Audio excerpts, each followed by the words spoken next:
glad that match was This weekend, WrestleMania 42 is headed back to Las Vegas, but this story is bigger than who leaves with a championship.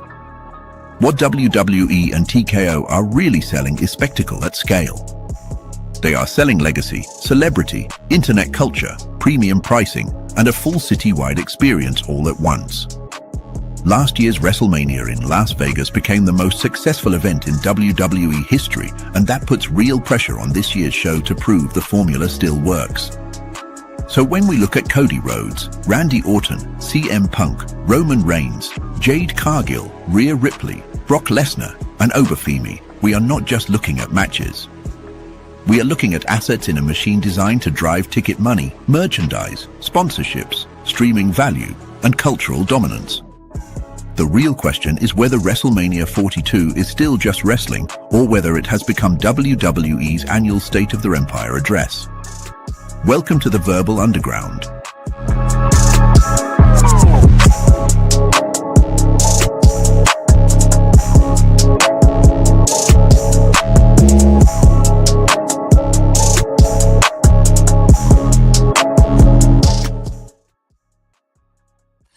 Yo, we back once again as promised. WrestleMania 42 Night 1 recap.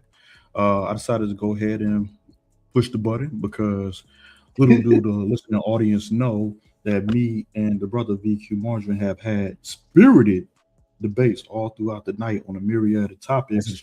And I decided, hey, what other way to, voice our quote unquote frustrations than to bring it to the people themselves. So welcome to the Verbal Underground. This is the official Night 1 recap show. Round of applause for us and yourself as well.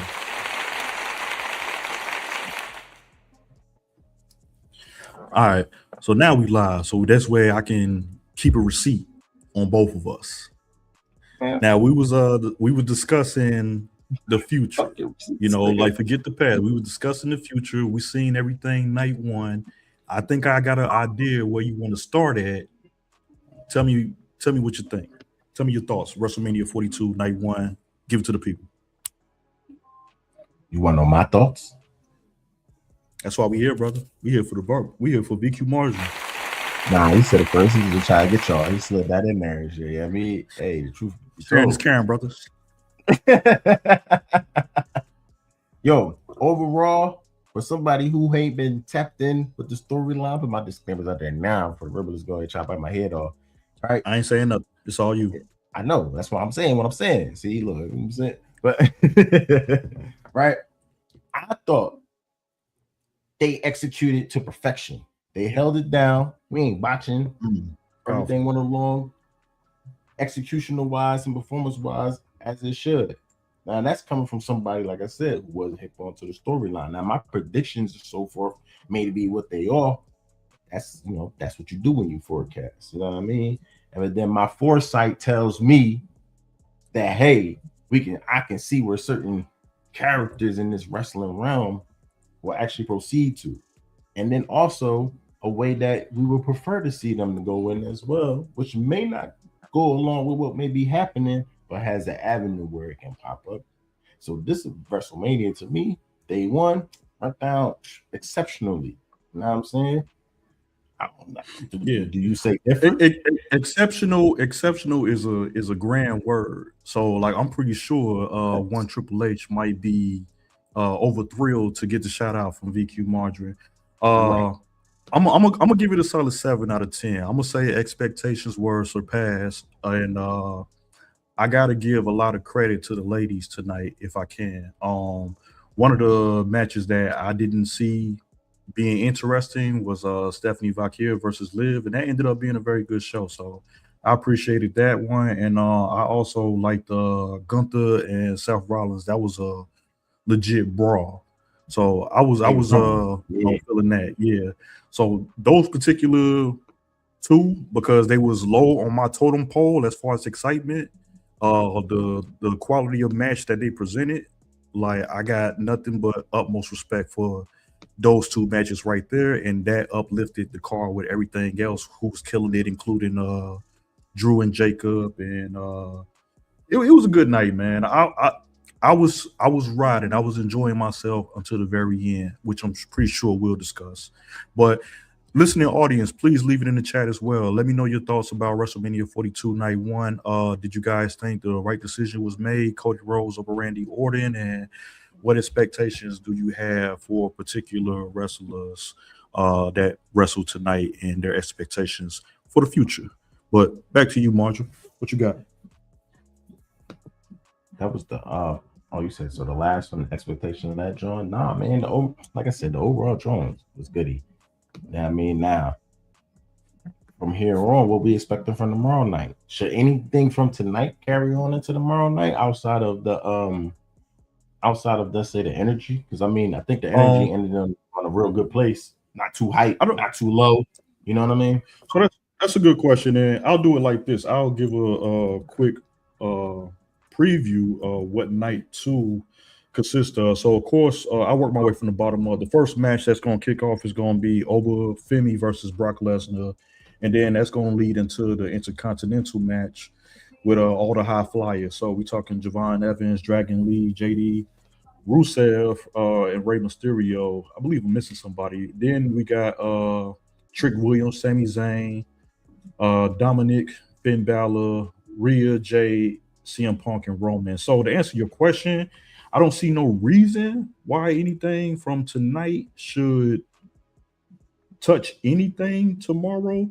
The only thing I was probably even thinking about, like maybe with Braun Breaker back, he can cause some chaos with Paul Heyman. You know what I'm saying? Like if there's somebody that could, insert themselves into a matchup tomorrow and ride the wave, whether positive or negative, might be Braun Breaker. But no, I like a lot of the matches tomorrow. Most of them look standalone-ish. Like for the championships, they got their own storyline. So I hope not. I'll do it like that. But real quick, for the listening audience, we had a big debate. I don't want to call it a debate. You know what I'm saying? I was trolling Margarine, and Margarine was trolling me back. But the conversation was more so aligned around the conversation of what is a heel and what is not. And more importantly, if you're a character who has quote unquote been on the babyface side for a run, and let's say, for lack of better words, your run may be becoming stale. The conversation became, hey, is the, I guess, break glass in case of emergency card is to turn heel and give that a shot? Because a lot of the some of the pushback I was given as well, like sometimes a heel turn doesn't make sense on certain characters. So we're also looking for some insight on that as well from the listening audience, whether that's live or in the playback. Leave that in the chat for us. What defines a heel? And I think we was more so speaking about Cody Rhodes. Is it time, or has the time passed for Cody to have a heel run? So you want to speak more to your heel aspect, or what you want to do right there? Man, listen, Cody need to go on the heel run, dog. I'm tired of the whoa. You know what I'm saying? Don't hit like it used to. And that's crazy. They know what's crazy. Not feeling the wall. You hate on the wall too? Yeah, man. You see, even that guy shorter. He used to take like 15 minutes to get to the ring. Now he in that joint about 45 seconds. Even they tired of the wall. So you know what I'm saying? This brother got me over being Cody Rhodes' lawyer. Insanity. Hey, listen, you know what? I put Cody Rhodes. All right, when it comes to tier wise, all right. Can we say Cody Rhodes, Seth Rollins? Same tier, different tier. Okay, I'll play the game.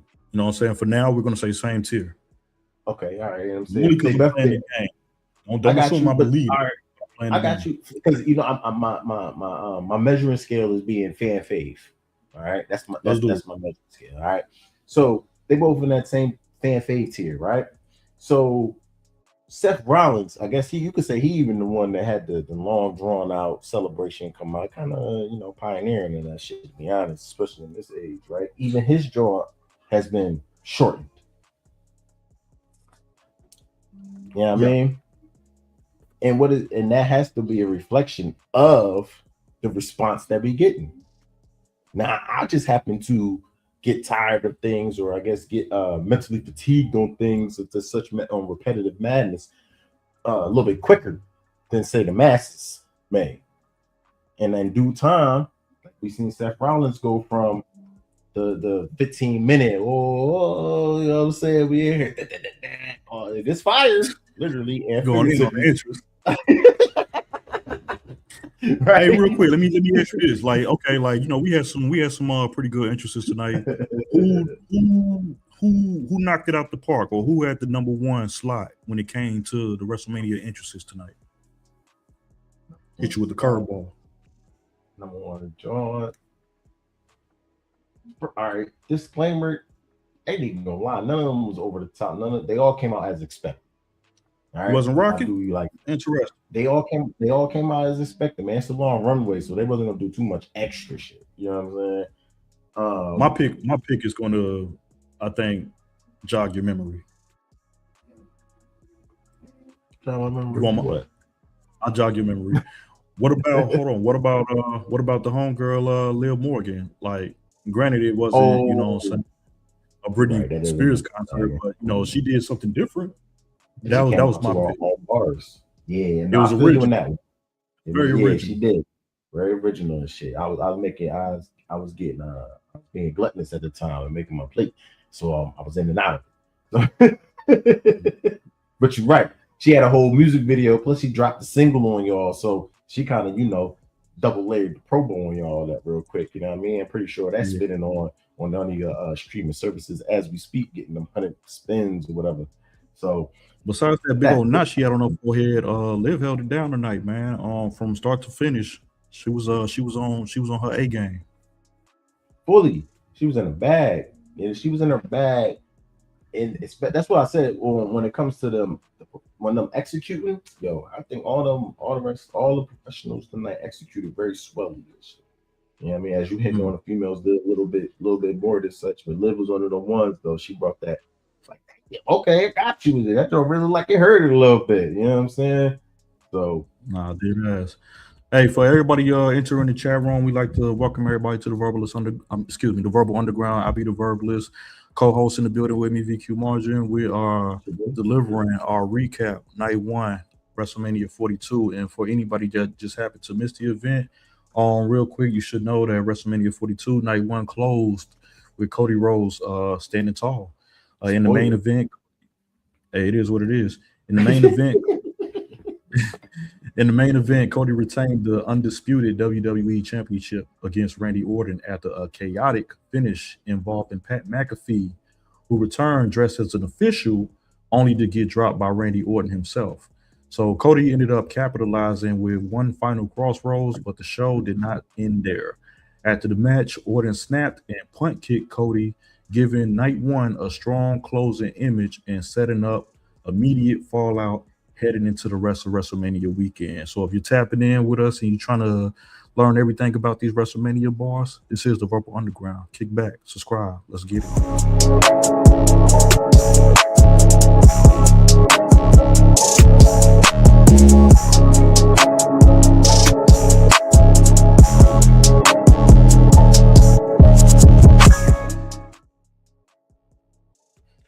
All right, let me ask you this real quick. What do let's stay on the topic of Liv, right? We was giving Liv her props. What about your girl Stephanie? You know what I'm saying? She took the L this afternoon. Like, I know she's a fan favorite. You and your team over there, like, we bouncing back. We turning heel. We gonna take some breaks. What we doing with Stephanie? You know what? That's a good question. I didn't even think about it. So let me think about it live. Let me do it live real quick. We do it live. You know what I'm saying? Because she definitely had been an international star prior to getting into WWE. So when she came over here, it was just off for the races for her. And at this point, I didn't even know her backstory. Yeah, she been like that. You know what I'm saying? And then with her, and that's why we can see why WWE kind of. I even acknowledge that they fast forward her process and getting into the title realm and even getting to and having the fucking title, to be honest. So her having the short reign of the title, you know what I mean? Short reign for me, I'm defining as you ain't have it from WrestleMania to WrestleMania. Hey, you know what? As short as it was, though, it was very powerful because of her quote unquote rank when she came through the door. To come in as a rookie and automatically like have that rocket strapped to your back and you hold it down until WrestleMania. Hey, salute! Like you know what I'm saying. I know like when it's time for her number to get called again, she's gonna be more than ready. So yeah, it ain't an L to me. It ain't an L to me as far as Stephanie concerned. It's just like, all right, like go reboot, and I'm gonna wait till Monday to see what kind of shit she talking. Yeah, straight up, because everybody got to go through it. Everybody got to go through that point of once you do get the title, you got to go through that bump to take that little minus or that step back.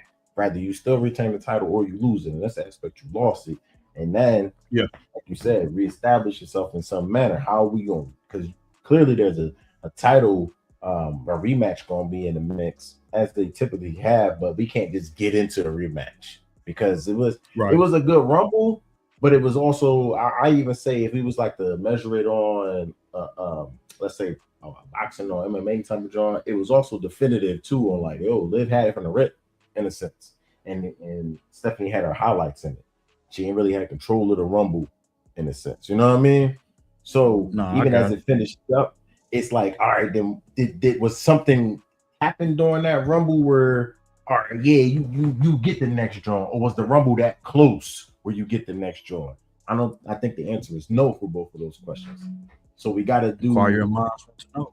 Yeah, you know what I'm saying. So let's see if we can align this rematch up in a different kind of manner. Maybe even somebody else sliding on the side that got beef with Liv. You know what I'm saying? And then you re-enter because it's my shot, not yours type shit. You know what I mean? As simple as that may be, but just to ignite and excite something. But piggyback off of what you're saying. Yeah, to piggyback off what you're saying, like I think most of the times WrestleMania is supposed to be where the storylines go to end, but this particular duo, I believe, or continue is what I'm getting to. Like this is a feud that I don't mind to see keep going. Most times you want it to stop in Mania, but I don't mind seeing Stephanie going to get her lick back. And for the listening audience entering the room, real quick, the biggest title shock came in the women's world title picture. Liv Morgan defeated Stephanie Vaquer to win the women's world championship with outside interference from Roxanne Perez and Raquel Rodriguez helping swing the match. WWE framed it as Liv launching her third reign. So one of the clearest night one talking points is that Judgment Day style chaos and opportunism still rules when the lights get brightest. This is the Verbal Underground, people. Check us out.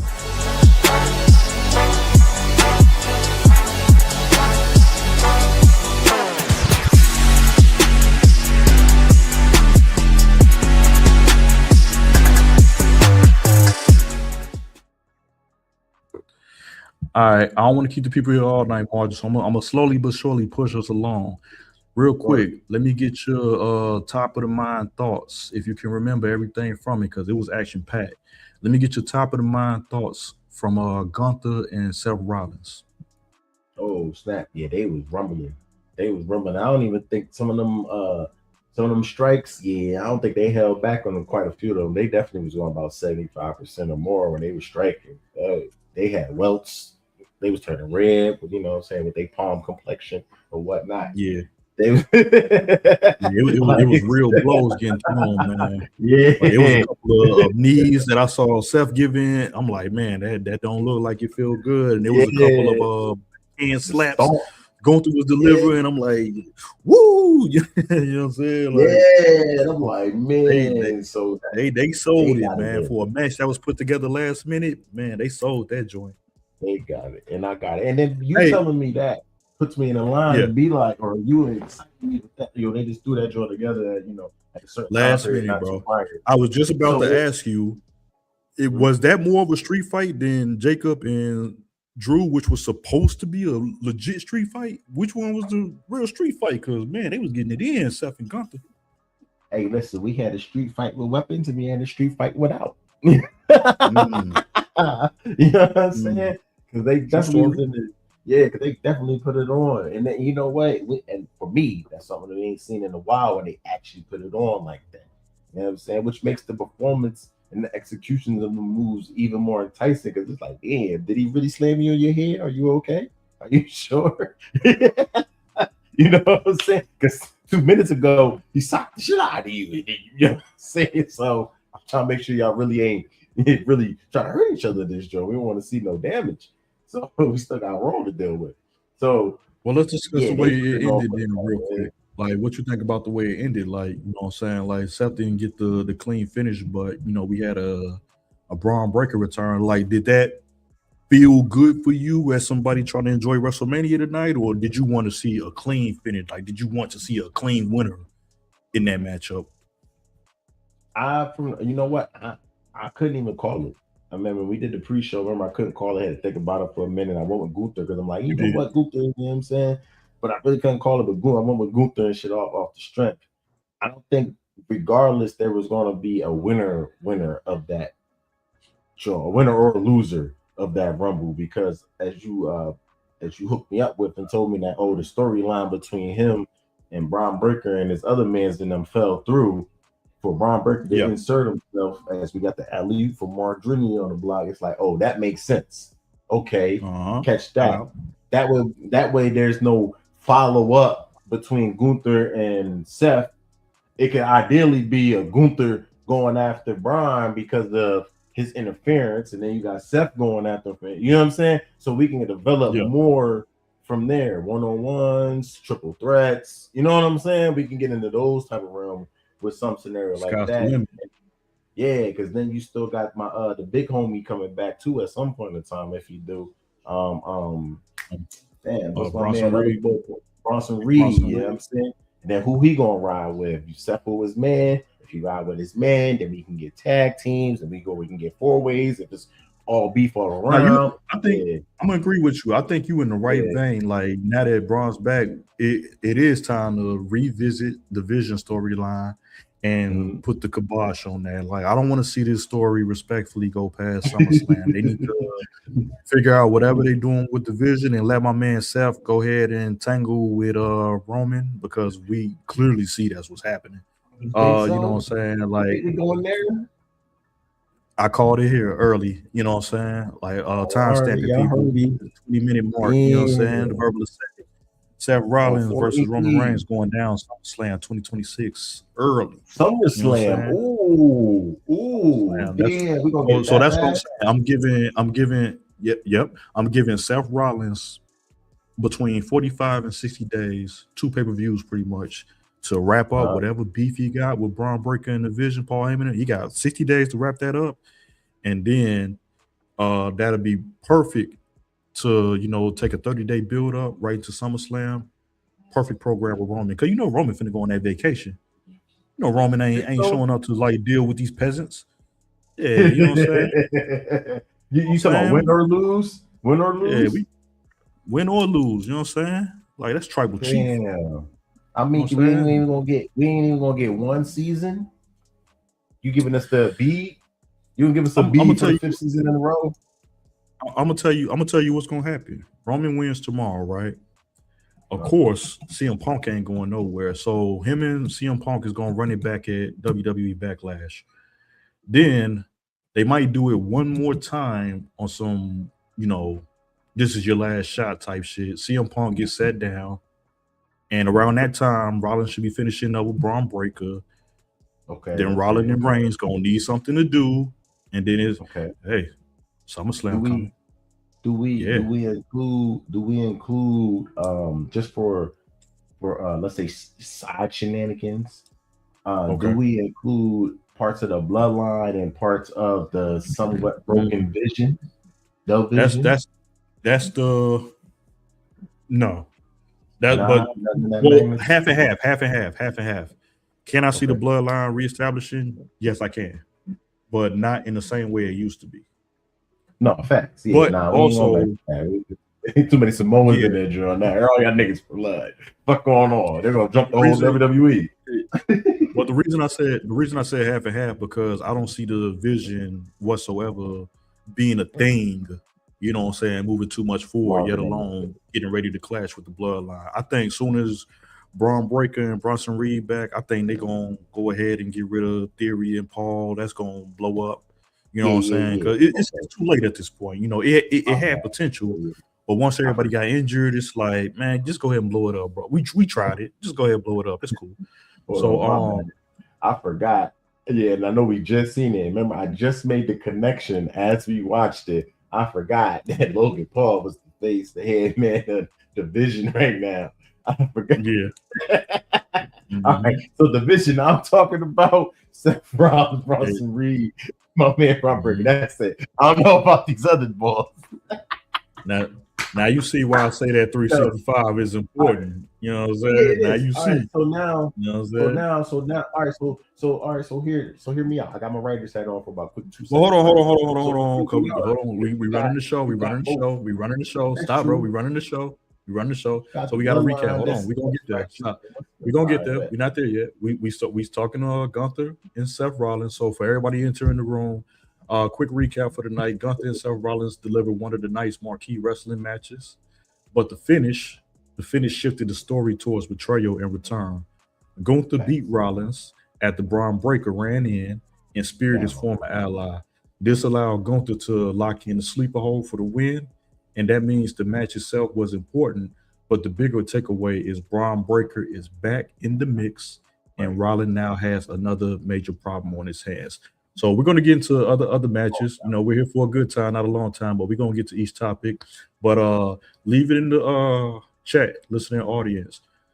What was your final thoughts about Gunther, Seth Rollins, and the Braun Breaker return? We want to hear from you guys. This is the Verbal Underground. We appreciate you tapping in.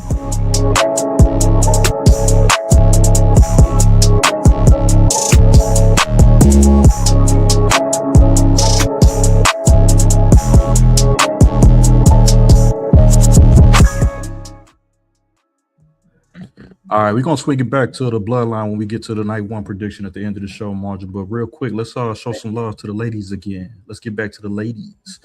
It was earlier in the day, but do you have any lingering thoughts or top of the mind thoughts from the huge four-way battle for the tag team match with all the ladies?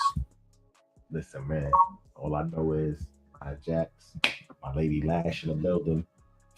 Come on, man. Shout out Lash. Yeah, I mean, y'all looking at some, yo, that's powerful. That's powerful. Respect, Trick. Respect, you know what I'm saying? But shout out Lash. Shout out Lash, bro. Yeah, I said no, they actually showed like all parties included showed out. You know what I'm saying? And I'm glad some may like this, but I believe a lot of you may agree with me. I'm glad Charlotte wasn't the show of the show of that Rumble. You know what I'm saying? The show definitely went to the champions who was getting it in and dominated the way that they did. You know what I mean? Yeah, Charlotte been mad humble lately. Yeah, Charlotte been mad humble letting the new girls get some shine, man. She ain't been on I know last year when she came back from an injury and you know she got inserted into the main event, she took the L last year too, man. Charlotte like doing her real elder stateswoman thing, and I don't think she gonna get the proper respect for that until maybe you know she hang it up on her Stephanie McMahon flow. You know what I'm saying? Like I ran this, you know what I'm saying? But shout out to her, man. And yeah, for the audience, man. So as far as like the ladies tag team bout goes, there was a major nostalgia pop moment with a title change in the women's tag team division. Let's speak about it. The one and only Paige returned to WWE after more than 8 years being away. She stepped in for the injured Nikki Bella. Paige ended up teaming with Brie Bella, Nikki's sister, and helping win the WWE Tag Team Championship, ironically. So for a listening, this was a very emotional I guess if we're looking at it from a storyline perspective, that's been our word of the night, people. So you know what I'm saying, ride with us. If we're looking at it from a storyline perspective, what you think about Paige, man, coming from the competition, similar to your boy Cody Rhodes, coming from the competition over there at AEW, doing her thing, making her grand return on the biggest stage of them all, and getting that W. What's up with Paige? We rolling with Paige? It's a good look. Yeah, yo, that's a good look for Paige. She'll be in the bag. Everybody likes her. You know what I'm saying? Like, and then nothing really was at stake for this, to be honest. You popped in, you filled in for Shorty, and then you know what I'm saying, you can go back and doing your whoop de woo ha. Maybe they're gonna call you out because of the uproar that you had. And they may look forward, us as the fans and people may look forward to seeing you again. But I don't know if they're gonna line that up because you already on the other, you know what I'm saying, the other another league doing your thing set up. But it definitely was a nostalgia moment and refreshing. Like, oh word. And it was kind of a different style of hers too, you know what I'm saying? Or her current style, and not as we've seen her in the WWE. You know what I'm saying? Different kind of. It was a little brighter. Yeah, it was pretty cool too. Yeah, her. I think it was pretty cool too. Her tagging with Brie Bella, who was also like gone for a long time, and both of them just taking that W like that. That says a lot about I guess the quote unquote faith that Triple H and all the people backstage got in them to run the show. Not only at WrestleMania but coming out of WrestleMania. So I'm gonna be looking forward to it, man. So we're gonna cap that particular match right there. Leave it in the chat, listening audience. What did you think about the matchup, the Fatal 4-Way matchup, and are we cool with the winners of the matchup? And are you excited for Paige to be back? We want to know. Leave it in the chat. This is the Verbal Underground.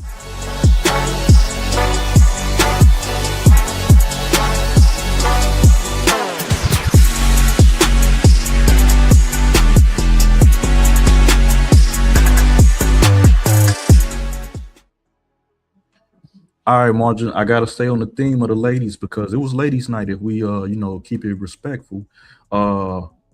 This was another, well, it wasn't a shocker, but I would say the brutality of the match itself was shocking to me. Becky Lynch versus AJ Lee. What was your top of the mind thoughts? To be honest, that John, did they do their thing? Yeah, they made each other look really. Was it a banger? Nah, not for me. Not for me. I tried, ladies. I tried. Yeah. No, it was. You didn't. Margin didn't believe you guys. He didn't believe you, ladies. Y'all needed more people. No. Oh no, I believe ladies. I just believe that Rumble was like a. And I think I acknowledged that too in the pre-show, John. Like, I don't really know this shit because it was just. I mean, AJ Lee. Like I said, I think it's just for the clips. Fans wanted to see her for a minute because they seen CM Punk come back for a while, so it was kind of more an pull because we didn't expect. Did we really expect to see her after today?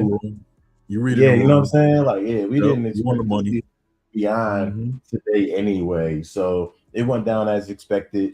The Rumble went down. I mean, she got one of them wink contracts. Like, yo, you got the 120 days, 90-day joint. Yeah, she got the G League contract. Yeah, which is all good. And you know, name, do your thing, and you know what I mean. And we know ain't ring bells. She got that paper. That's it.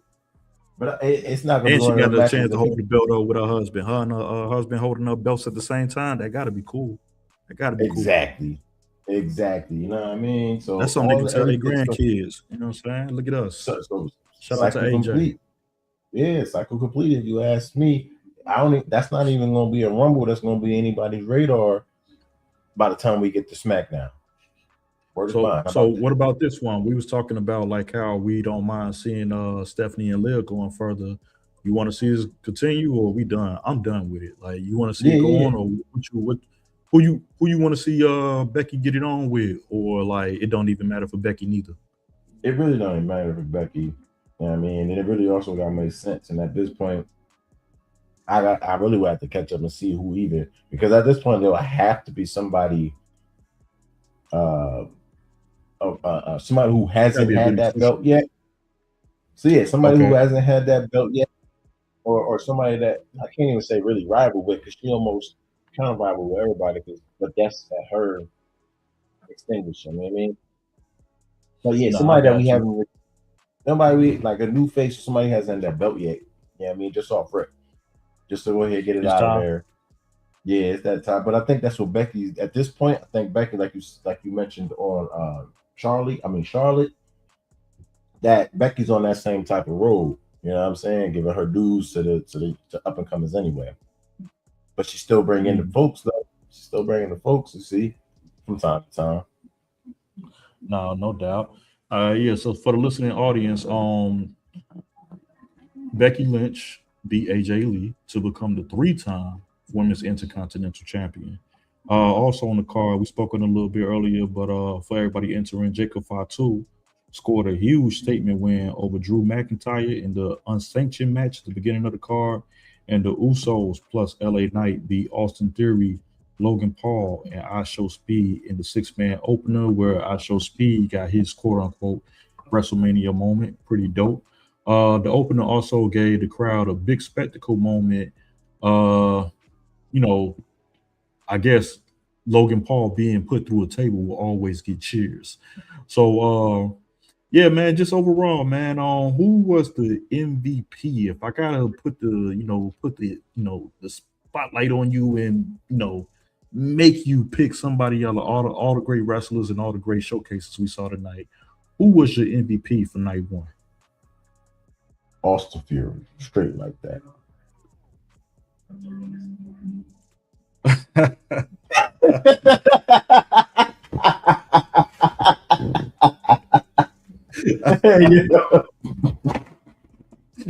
Yo, that was good, man. You almost got me. Yeah, I couldn't keep it in. What you know what I'm saying? Like the tire screeched. You know what I'm saying? Like it got weird. Round of applause for VQ Mars. Yes, but you know what though? Besides the GOAT Austin Theory, like who you got? ISO Speed definitely got a strong nomination for. I know he's not a regular WWE superstar, but for his efforts and everything he did that got him to here, is where I gotta give him a nom off rip. Like, all right, and that top rope to the announcer table ain't no small feat, and the WWE superstars say that. And my man pulled that joint off in his first little joint. He ain't botched that. He handed that and landed that very swell too. So that joint was fire. And he was nervous. His arms was wailing crazy. Yeah. You can tell cool. My man. You can tell my man definitely took it serious and he was in the gym, man. Like I wouldn't be mad if that's a pivot move for him down the road. Hey, listen, man, like good, bad, or indifferent, like Logan Paul doing this thing. So if he can draft Logan Paul as a mentor, quote unquote, to like, walk him through the ropes of things. I could see I Show Speed, mid card as a wrestler in a couple of years on a WrestleMania card. I'm not mad at all.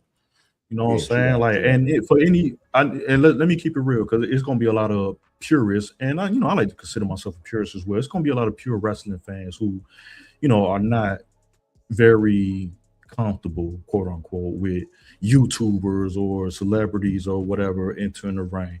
And to the degree, I can agree with that sentiment, you know what I'm saying? But I'm also going to have you guys put some onus on these wrestlers as well.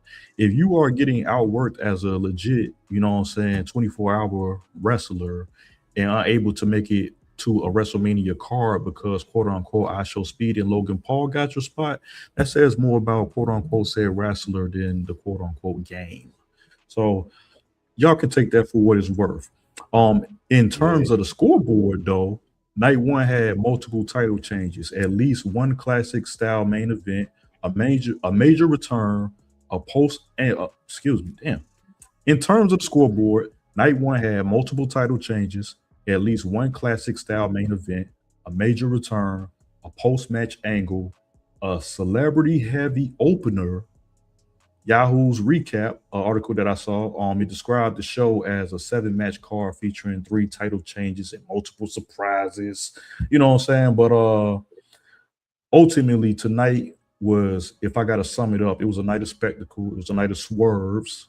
It was a night of momentum shifts rather than just quote unquote wrestling outcomes, good guy versus bad guy. This is how it's supposed to be. No, it was very entertaining. A lot of stuff I didn't see coming. A lot of stuff I did, but it was still interesting. And I gotta give credit where credit is due. Shout out to C Jackson, all the other creators out there that love kicking WWE in the back. But I gotta give credit. Me and VQ Margin tonight was thoroughly entertained, and this is the Verbal Underground giving shout outs.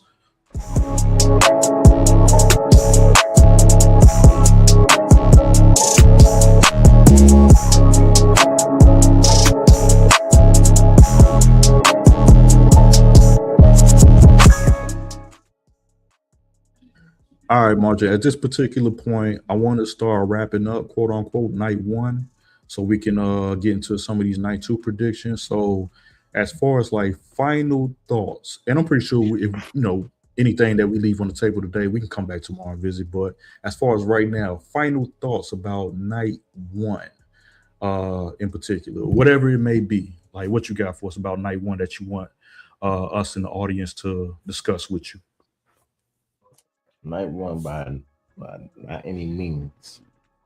You know what I'm saying? Was a nice start, nice jump off, a nice opening act, a nice first scene. Okay.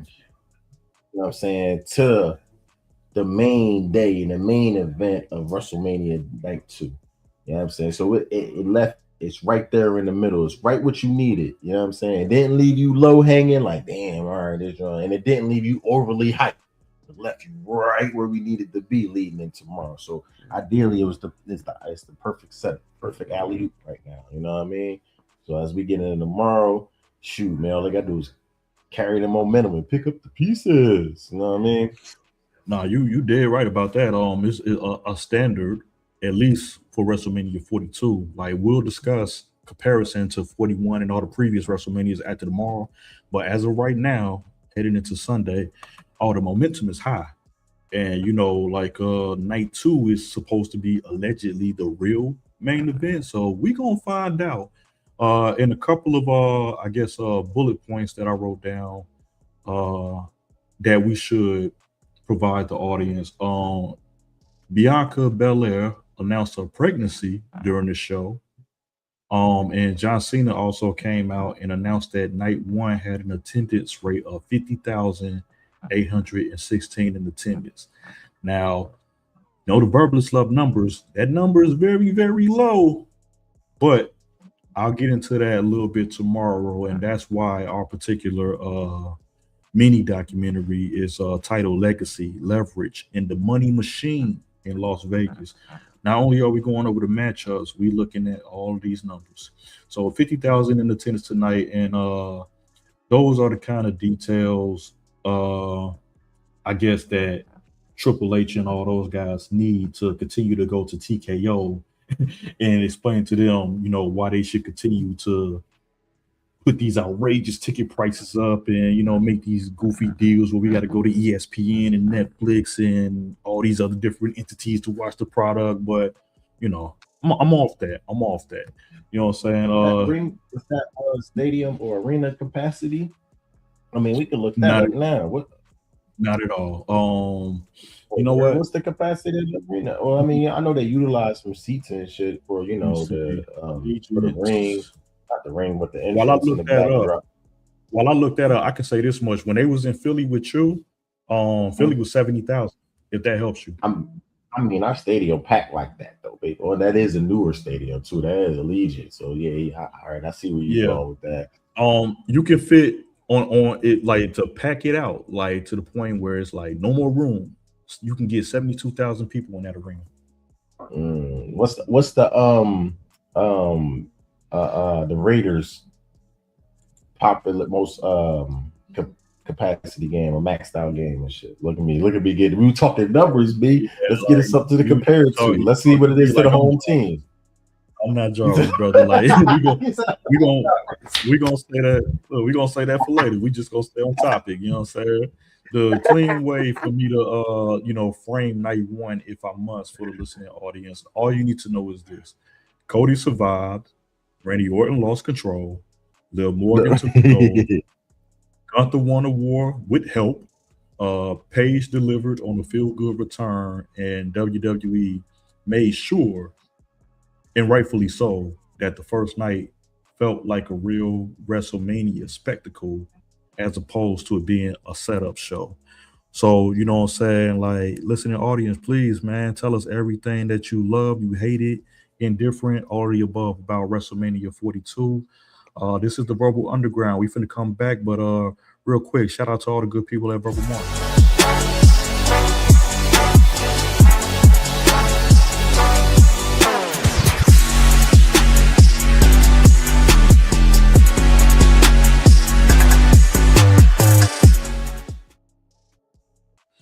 All right. Now that we got the, the quote unquote, the real work of this particular show out of the way, the night one recap, now you can have it. Night two, we was talking that bloodline talk. You want to get back in your bag? Like, are you expecting a return of the bloodline? And if so, what do you want to see out of that development? And the bloodline, or we just talking about Roman Reigns or just the bloodline? It's whatever you want. We did our job. The people got the night one recap. So at this particular point, it's a free fall. Whatever you want to talk about. All right, bet. All right, and we'll leave it to the listening audience. If you want to join the chat, like I don't mind extending the olive branch. If you ain't weird, I've seen a couple of you weirdos already. I had to get y'all up out of here. But if you got real bars and you want to come spit some real bars, these wrestling bars, we want to hear from you. Wave your hand in the chat or something, and I'll drop a link for you. But yeah, Margin, it's all you, man. Kick your WWE bars. What you got? All right, bet. So, all right. So for we was on the top of the Roman Reigns. So he gets the belt, right? Yeah. And I was talking about him and regardless, he get the belt or don't get the belt, but him versus my man Seth Rollins in the Vision and the Bloodline, because the Bloodline, in a sense, Roman Reigns in the Bloodline, or Roman Reigns and the Usos in the Bloodline, however you want to slice it down, it's already fractured, right? And in the Vision, it's going through their fracture, or they just had their fracture, right? So that if there lines up a moment, because if we're gonna build it up to a Seth and Roman, we can't have them go one-on-one at no point in time until we get later on down the road. But to build it up, we can have a faction versus faction type joint, even though they may have the inner turmoil, because even though that inner turmoil may spill into the fight, to the Rumble itself. So we have like let's say a three-way, you know what I'm saying? The Vision, the original members of the Vision, as I mentioned, Seth, Braun Breaker, and my man, I keep forgetting his name, Boston Reeves. This is why I gotta kind of respectfully interject. Like, I'm not mad at your writing. I don't think, like, the way it's built right now, though, I don't think it's gonna go down. I don't think it's meant for it would be nice because we never really saw like what it's supposed to look like. But I don't think the goal is to, even if they fight it out, I don't think the goal is to put the Vision back together. I think the Vision is toast, especially after Logan took that L tonight too. I think tomorrow or Monday, the Vision might be toast. Yeah, no, I agree with you on that one. Putting that in your head. Like, let's say the Vision not around. Like, can you still work out a play for them if the Vision is not around? Like, do they Vision like, is not around? Then it wouldn't be no. That's what I'm really asking. Do Roman really need? I don't think he needed. No, like, but I'm not saying I'm not lining it up for I'm lining it up because if we get Roman and Seth one-on-one too soon, you know what I'm saying? We don't have no build up, we ain't getting nowhere, then it's gonna happen, it's gonna come and it's gonna go. You see what I'm saying? And then WWE is already in a position where that they storylines is already shaky. So if we can get one to sustain for a little bit, and this is one that people are very enticed into because of their history together.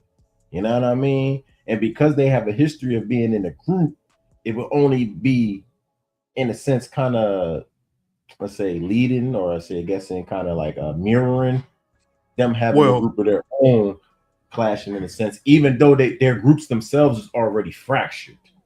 Well, let's go with that. Okay, let's go with that. If faction versus faction, I kind of rock with it. How would you put the Vision back together then? Because right now it's kind of being presented as we need Braun Breaker and Seth to have that one-on-one. Oh, I got you. I got So you. would it It's be like this, right? like for authority of the vision, winner take all type, No, like because no. because big Bronson is missing too. So can we really tell that story properly without everybody being back? Yeah, all right. So all right, I got you. All right, so hear me out on this one, right? There's no rift between Braun Breaker and Braun Strowman, right? Not Braun Strowman, man. Bronson Reed, yeah, Bronson Reed is it, right? Braun's There's no, everywhere. Right? yeah. I mean, there's no real rift there. So when they return, they can still be the homies. You feel what I'm saying? They was kind of, the homies to begin with. And or in this, I should say, in this scenario was set up before there was a vision. They was already them two kind of mesh, right? So upon his return in that fashion, all right, I got you. Boom, live, do it live, right? Say, all right, we got the Roman and we got the Seth turmoil, right? They come to head at whatever Raw, Friday, Saturday night event, whatever. They come, they finally be in the ring on at odds, face to face, whether it be conversational type shit, like type shit, however, right? A term of a rift happens to them, right? In this sense, insert Braun Breaker. Why we insert Braun Breaker? Because Braun Breaker is not going to allow the tribal chief to tenderize his meat before he go seek his prey. You feel what I'm saying? You don't get to eat before me. Yeah, that's what I'm talking about. Yeah, you can do all that. You can pause, halt, or hesitate if you want to. I said, that was egregious. You're gonna be thankful I said it. Like that was egregious. Okay, but good looking. But in that type of manner, hold on. Let me line it up one more. Let me get at the next layer too, because this is where I'm involved the other factions, right? Because this is not really to protect you; it's more so to keep my spot. You feel me? Who you now? Protecting? Because Seth or Roman? Who you protecting?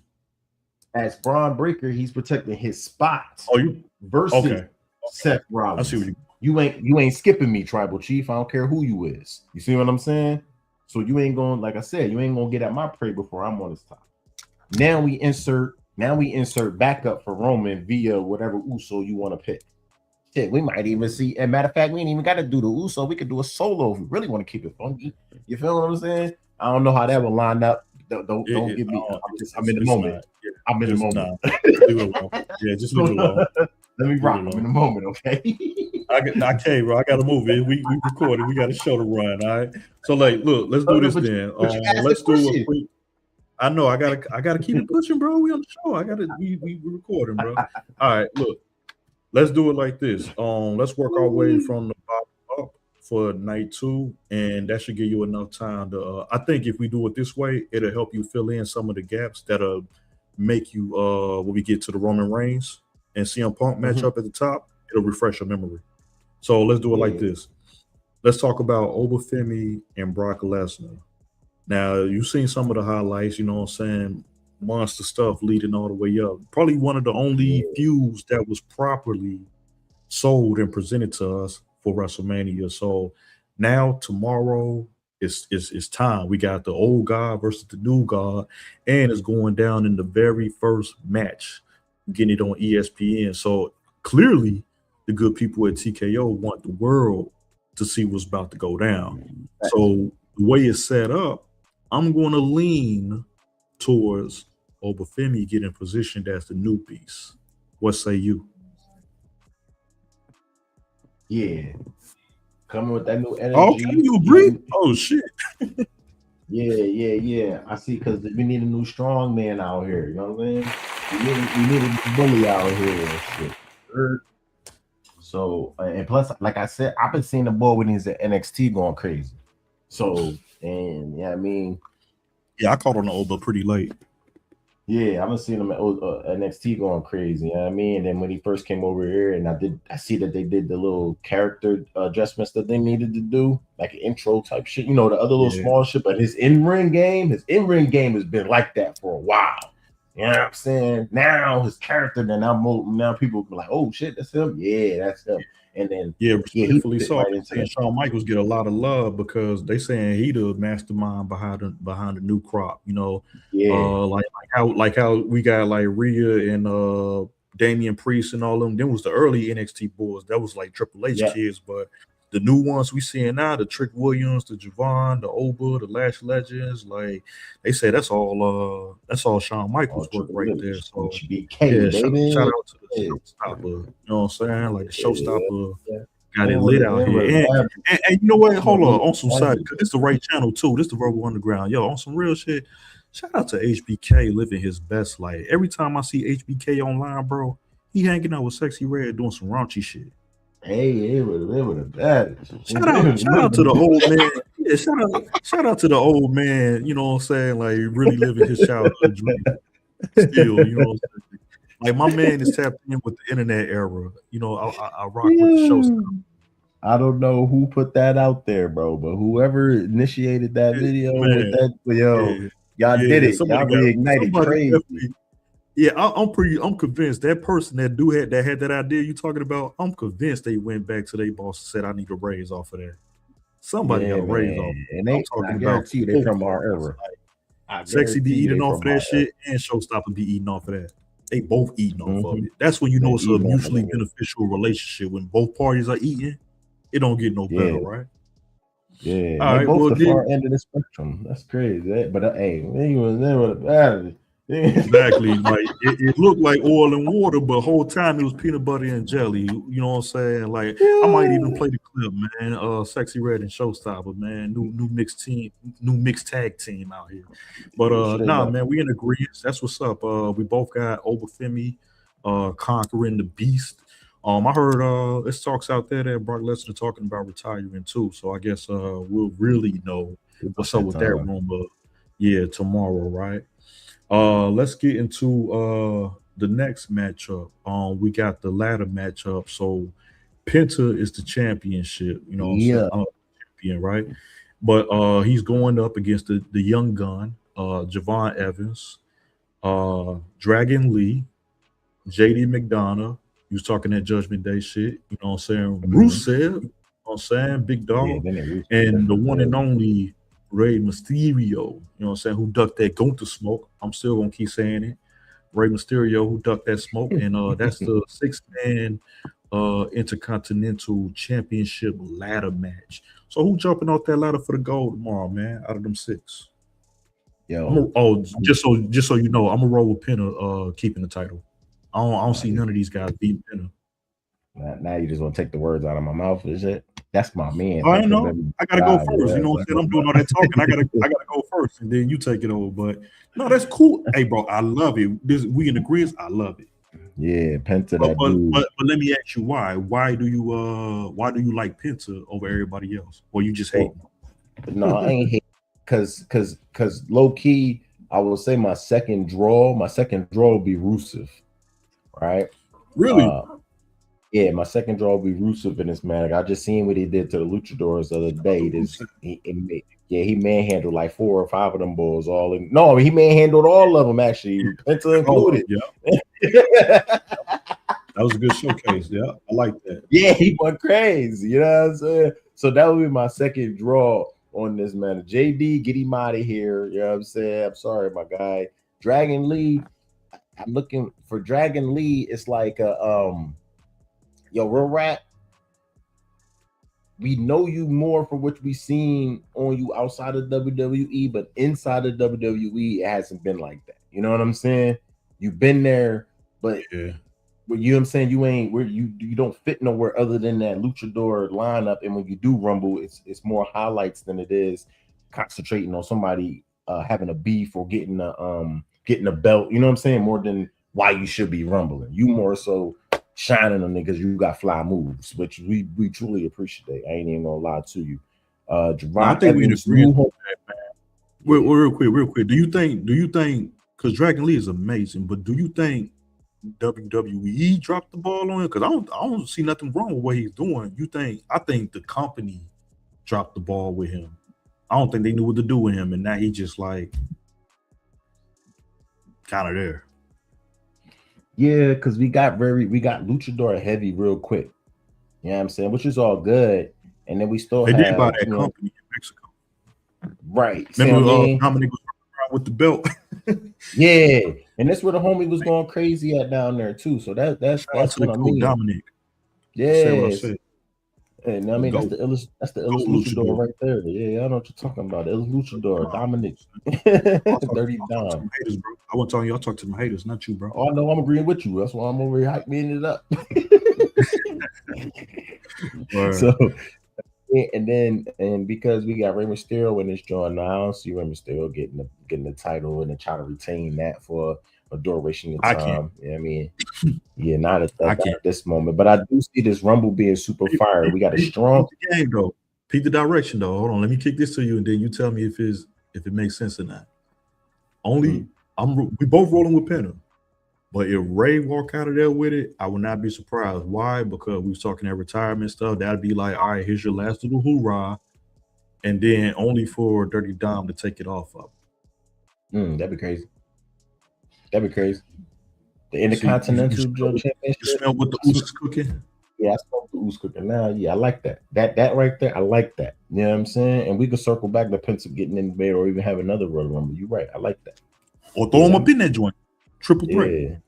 Or throw him. You're right. On that end, on that aspect. Because Penta, the thing about Penta is he a luchador, but he like 6 foot. So he's not as little as the other luchadors, but he as agile. So even when he rumbles the other luchadors, he can lift them, but they can't lift him. You see what I'm saying? So it's like he in that middle, and that's why I like the way that this Rumble is lined up, because you got two medium guys, Penta and Javon. I mean, they're not really medium, but they're not as small as JD, Dragon Lee, and Rey Mysterio. You know what I mean? So you got two, and then you got the strong guy, Rusev, who could toss almost everybody around in the ring. We got a good balance that we can get the high flying, we can get the big niggas catching the little niggas, or the group of little niggas catching the one big nigga. You know what I'm saying? Like, that's why I think this one right here is going to be Rumble of the Night. Word is bond. Straight up, out of all of them, this is going to be Rumble of the whole WrestleMania if they execute this drum right, because it's lined up perfectly. Indeed, and like we were saying earlier, given the momentum of night one thus far, and given the fact that their matches earlier in the show, if not the first, man, like I definitely have faith in those 6 gentlemen to keep the momentum high and deliver a great show. This is the Verbal Underground, people.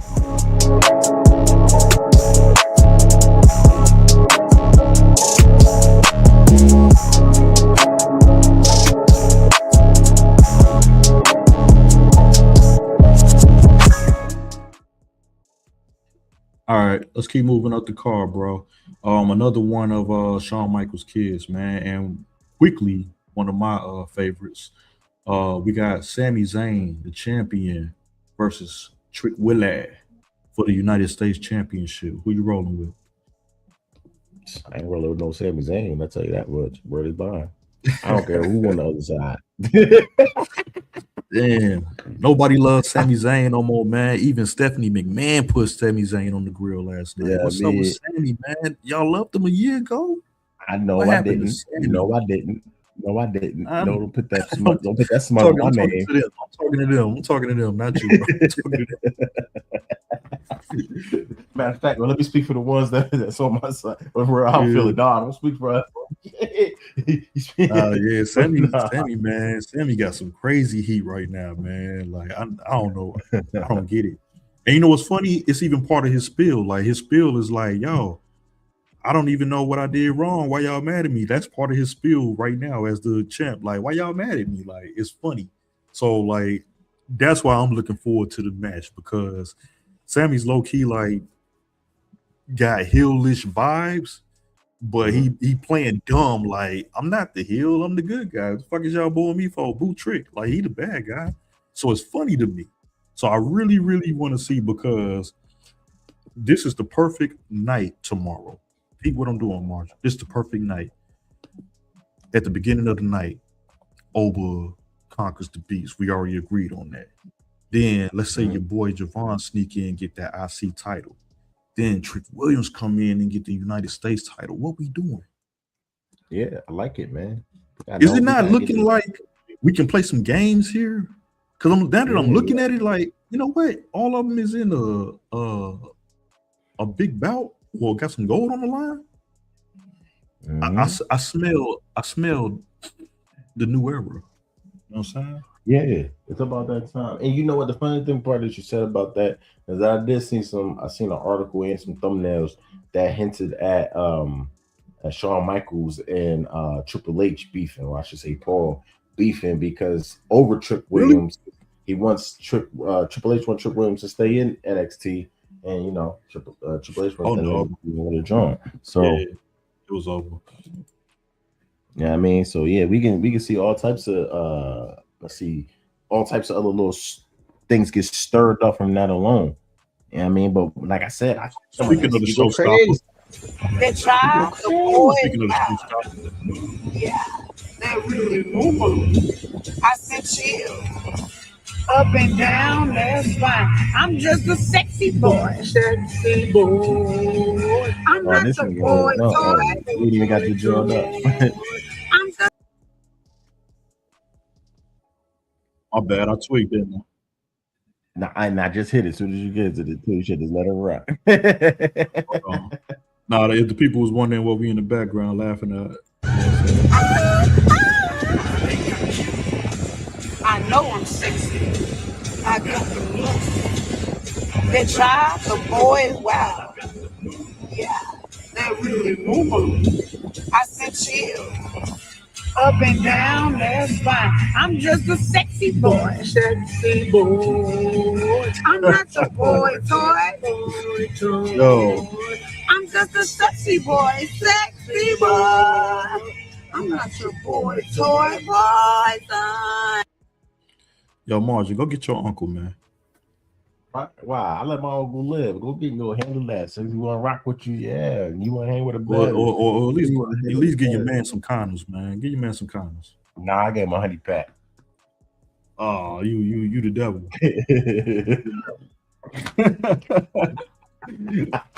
No, sir. No, not tonight. Have a ball playing. Do you? You know what I'm saying? Like, yeah. Say you want to hang with a bad. They go hang with a bad. Yeah, and just in case the listening audience missed it, I think me and Marjorie decided we're going heel all 2026. So if you have a problem with that, it's your fault. But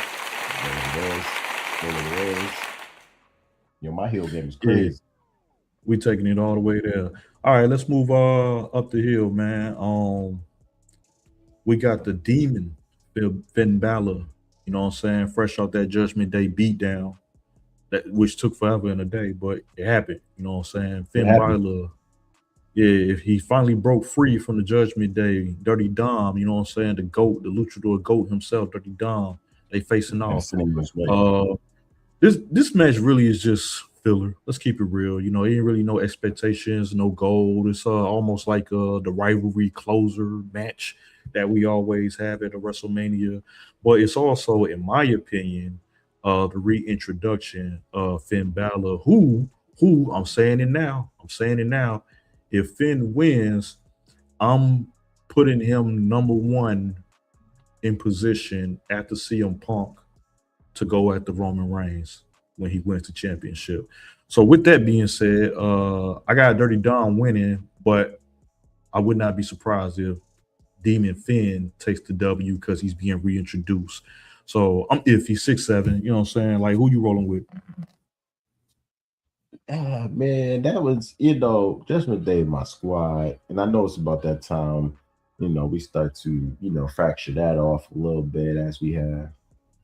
And it actually, like you said, it took longer than what we expected. We thought it was going to happen sooner, especially after Damian left, right? Damian and Rhea. So it was kind of like, So, yeah. Damn, man, I'm trying to ramble my way through this to see who will just pop out and say me, but man, I can't call it. Both my men. I'm gonna go with the luchador. It's like do this make sense? It's like a mirror match, right? It's like they kind of like the same person with the same thing on the line, so it kind of like cancels itself out. Where it's like you gotta ask yourself, like, wait, what are we arguing about again? Yeah, it's like know who to pick because I can't say nobody did something wrong. Right. So yeah, and then it was like, yo, we just gonna wrestle. All right, cool. Just say that. We just say like how we saw. But the only reason I'm excited because we said the same thing about Seth and Gunther. Like, yo, they just do that shit together, and that shit was a banger. You know what I'm saying? Yeah, so and we get the same thing from that because that's really what's on the line. Is really y'all putting on this. That's all we want. On. Yeah, that's all I want. On. That's all I want.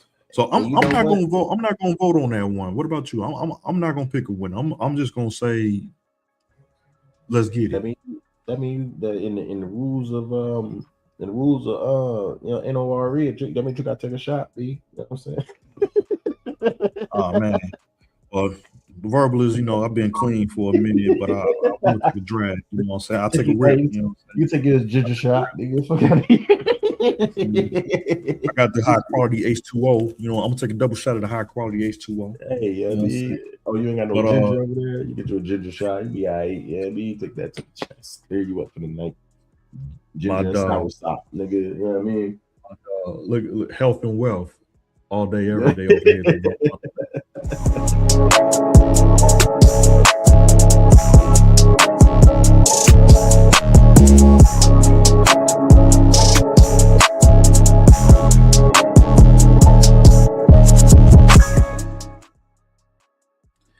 All right, I'm pretty sure this is the part of the show where it might go left, but we're gonna try, people. We're gonna try. Marjorie, next on the card. Next on the card. Jesus, that's what he said. Oh man. next on the card, Jade Cargill, champion, versus Rhea Ripley, challenger for the the WWE Women's Championship. Who you got? Who you got? Team J, the storm is coming. It's been here. We flooding beaches all 2026. Respect. Flooding beaches out here.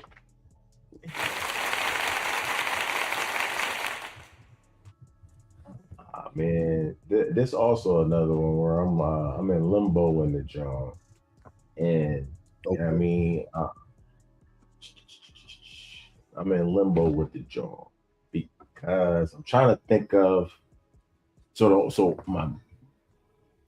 my compass is going to lead me to think about what's going on, the aftermath, where we go from here for each one.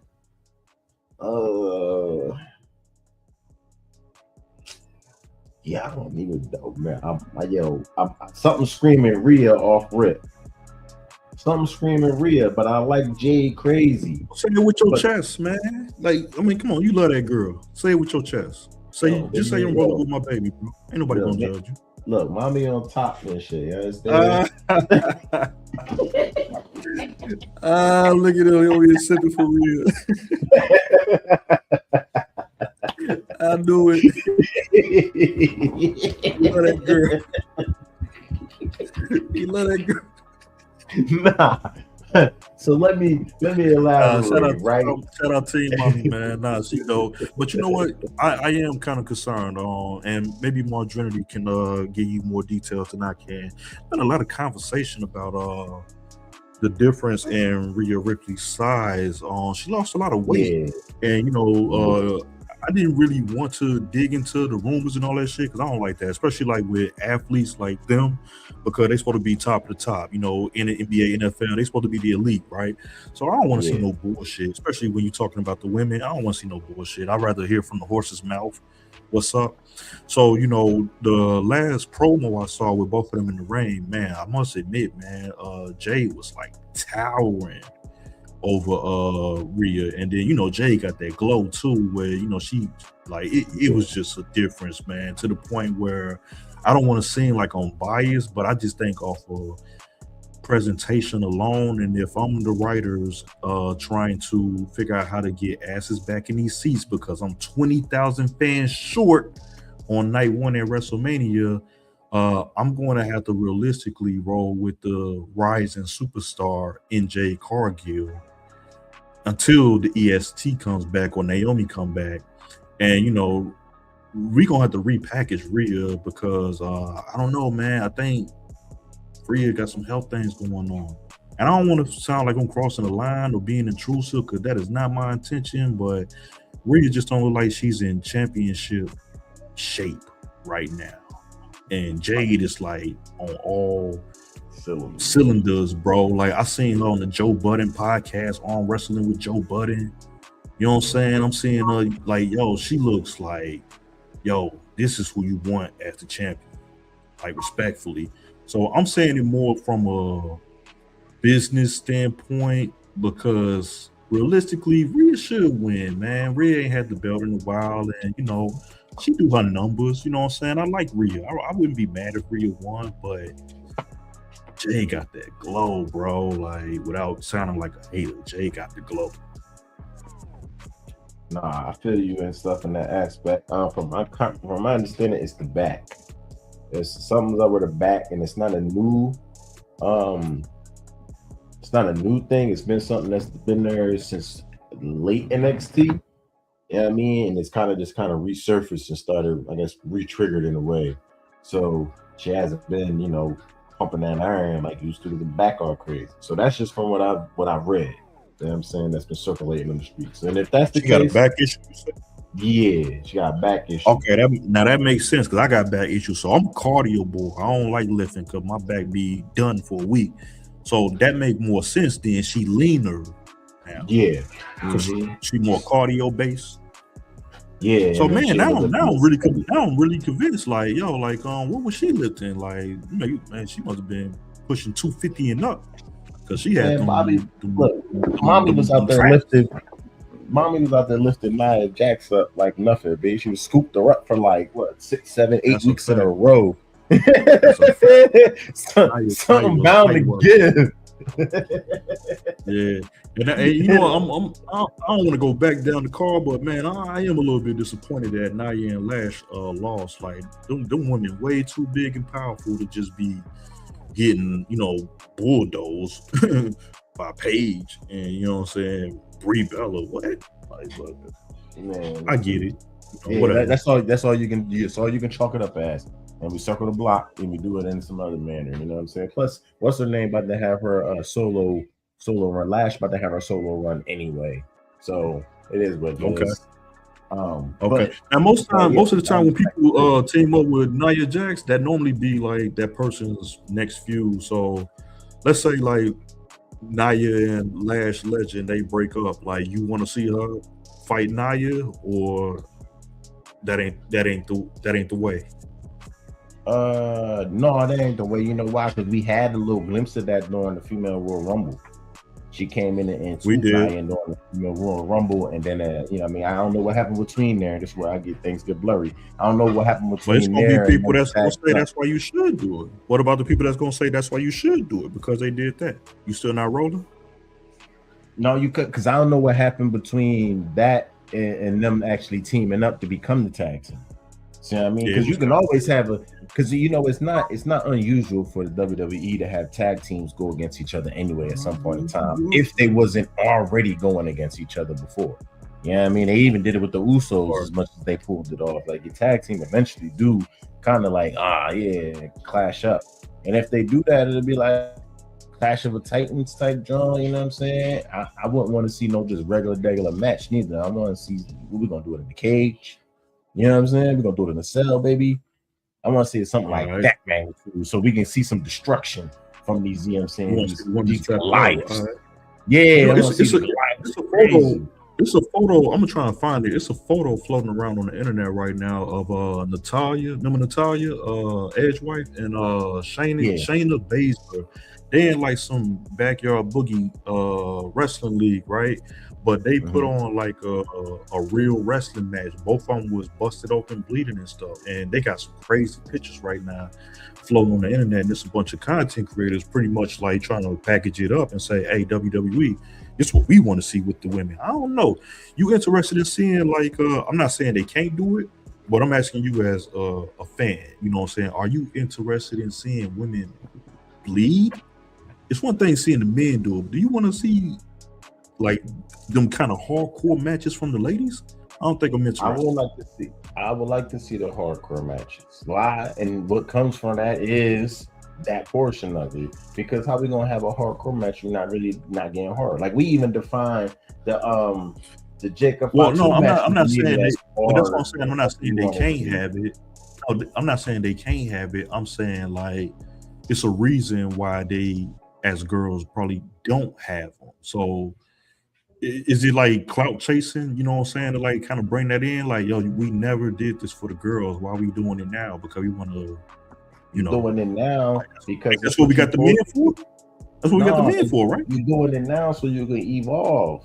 Stop it. Like we gotta evolve. We gotta start processing it along. So if we're gonna have just as many titles for the females as we do for the males, when it comes down to the hardcore shit, then we gotta do it in that manner too.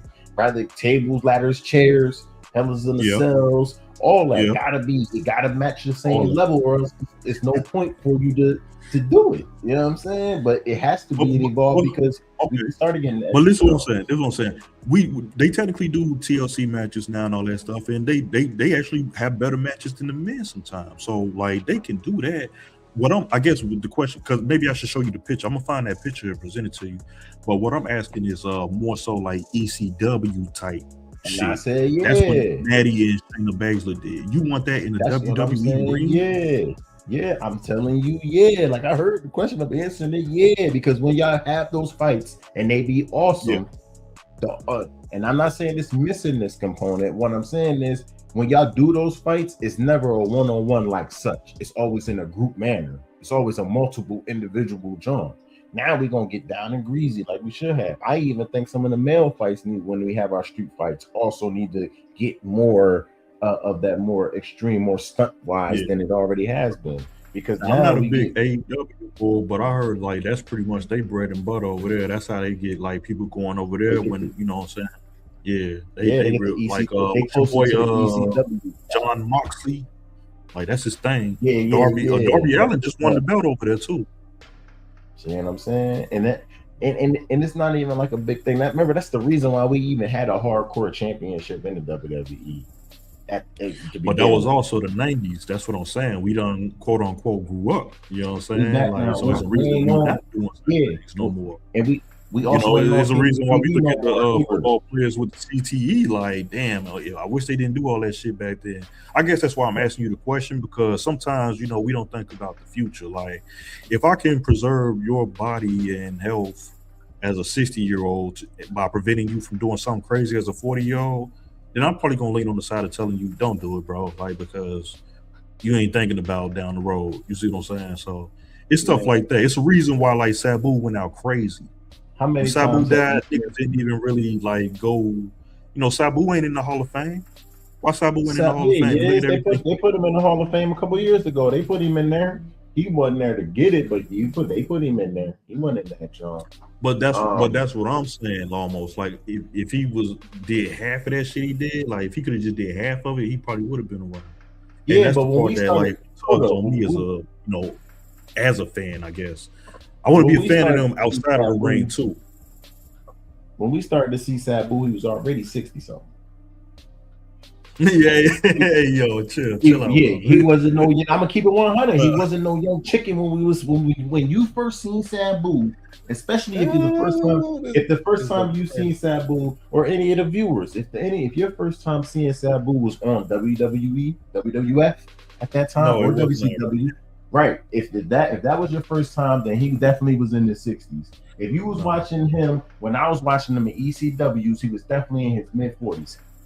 When I was watching Sabu, he was on what we used to call public access television. People wasn't even ECW. You know what I'm saying? They have no idea what that even means. But extreme okay, well, that's an interesting take. But let me put you back on the spot, because I don't think you never really gave me your final pick. Let's bring it back to the beginning. Jade Cargill versus Rhea. You got to pick a side. Who you rolling with?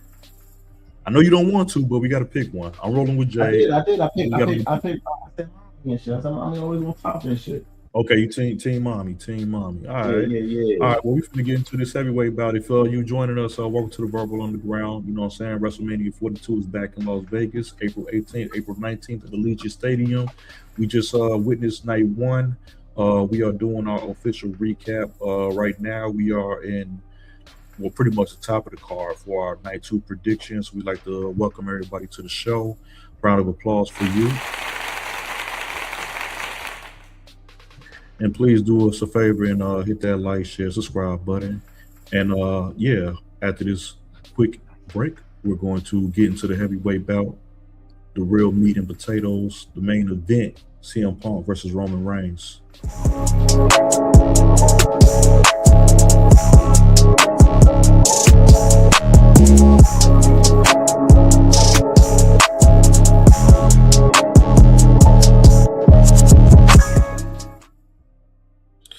All right, Margin, I'm going to try to challenge us.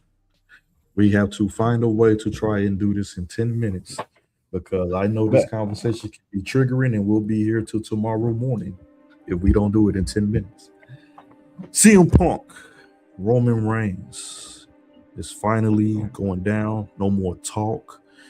Too much talk about the bloodline returning to like acknowledge me, you know what I'm saying? Best in the world. Pipe bombs, like we done seen it all, heard it all over the past couple of weeks. It was a proper, I'll say proper build up to this main event. We saw night 1, even though we didn't get I didn't get the ideal result of Randy winning tonight over Cody. It still was a spectacular night 1, in my opinion. But we're talking night 2, and we're talking main event, CM Punk, Roman Reigns. You are now on the spot. Who is your winner, sir? Man, big shout out to my homie with the food truck out in the Shy. You know what I'm saying? Getting how you live. Big shout out to the Gallagher's out there. You know what I'm saying? On the other side of the tracks on the south side. You know what I mean? Getting props all shots out in the building. Now I mean, Shout out. Big shout out. You know what I'm saying? But yeah, I mean, fuck that nigga CM Punk. Yo, we the ones in the building, man. On the range. What are we talking about here, bro?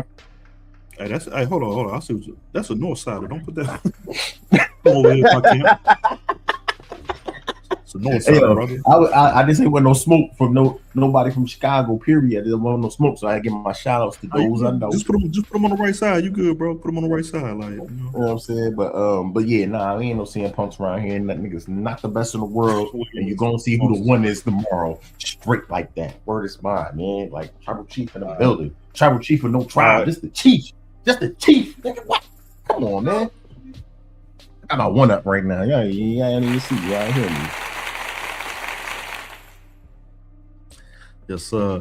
All right. Well, now you have the opportunity to play Triple H. You're the script writer.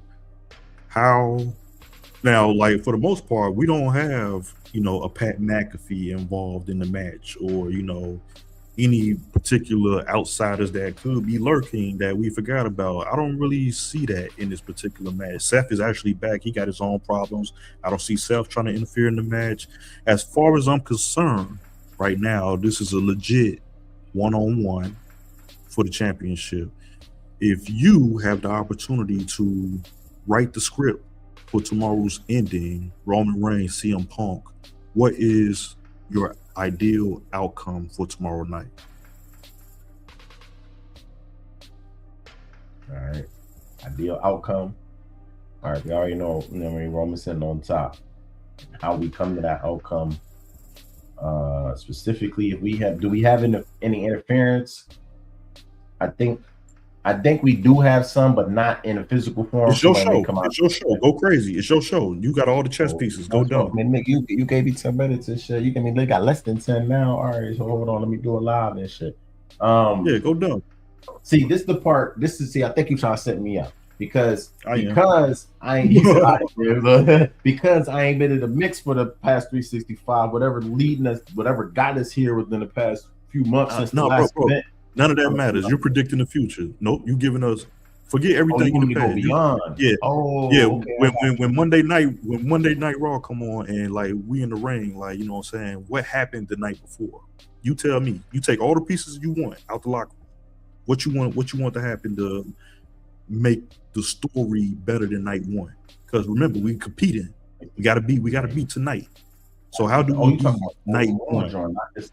Not just the Roman Reigns in battle, the whole John, the whole tomato, bro. Tomato. Like what how do you want to see it? How you want to see the night end? Like what? Yeah. If somebody's attacking, who you bringing out the back? Like I don't care what you got. Just give me something. Give me what you got. What you want to see as a fan for night 2? That had you going crazy. Like yo, that was the illest ending WrestleMania 42. Nothing. Oh, what you got for me? Write it out. That'd be different. Okay, all right. Since we doing it on that page, on that type of let's time, have some fun. Yeah, let's have some fun. Yeah, we doing it on that type of time. All right. Then when we do get to the climactical moment of that last Rumble, right? If we just talking about the ending, we want to end it on the shaboing. All right. Yep. The climactical moment definitely. The climactical moment of that match, will there be no winner or loser in that match? There was some type of interference of some type of magnitude that causes it not to end, or maybe a disqualification, but still, nah,